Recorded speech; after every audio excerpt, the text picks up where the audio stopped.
Pupunta tayo kay Ate Jen. Diyan siya taas. May dala akong basket. Lalagyan natin ng itlog na native. Si Kuya Jun mahilig mag-alaga ng tandang. Tapos meron daw ditong napisa. So yun yung kukunin natin. Yan, incubate natin. Parang may 9 pieces doon na itlog. Tapos isang sisiw. Dalawa yata ang sisiw. Tingnan natin.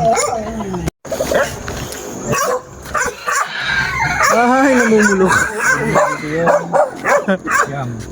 Siyam ito eh. Marami na akong sisiw. Ba't hindi nyo napapapisain? Hindi, dyan yung sana napapisado.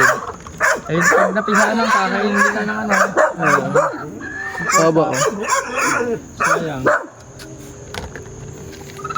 Incubator mo na lang. Yung na yan. Lalaki, 5. Haba oh. Yan, parang natitandang ah.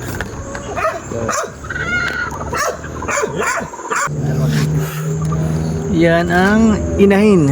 2, 4, 6, 7. Tsaka sisiw. Yun, may sisiw. Palaking mo na doon. Parang Rhode Island din naman eh oh. Ito ay parang gold lang. Ito pula.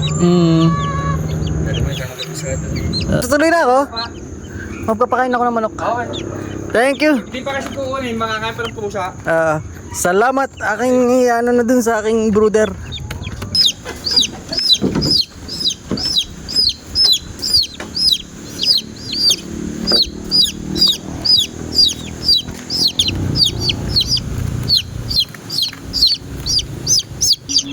Yan, itong dalawang sisiw Tagalog, isama natin dito sa brooder ng White Leghorn. Ayan ang astig. Makikisig ang ating White Leghorn.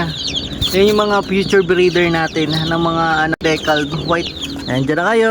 Tapos itong itlog 2, 4, 6, 7 lagay natin dito sa incubator. Nagpapapisa tayo ngayon ng itlog.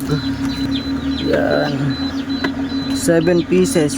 Tapos meron din ako ditong Tagalog. Ito may butas na. Nakuha ni Mrs. dito sa gubat nung naglilinis. Ay sinalang ko na din yan. Pang ano na yan. Parang pang 19 days or 20 days na yan. Oh. Yan. Mapipisa na. Magkakaroon na tayo ng mga Tagalog. Maigi rin pampalimlimin para kung sakaling di tayo nag-incubate. Yun, palimliman na lang natin yan sa mga susunod kapag naging ano na sila. Malaki na at inahin na.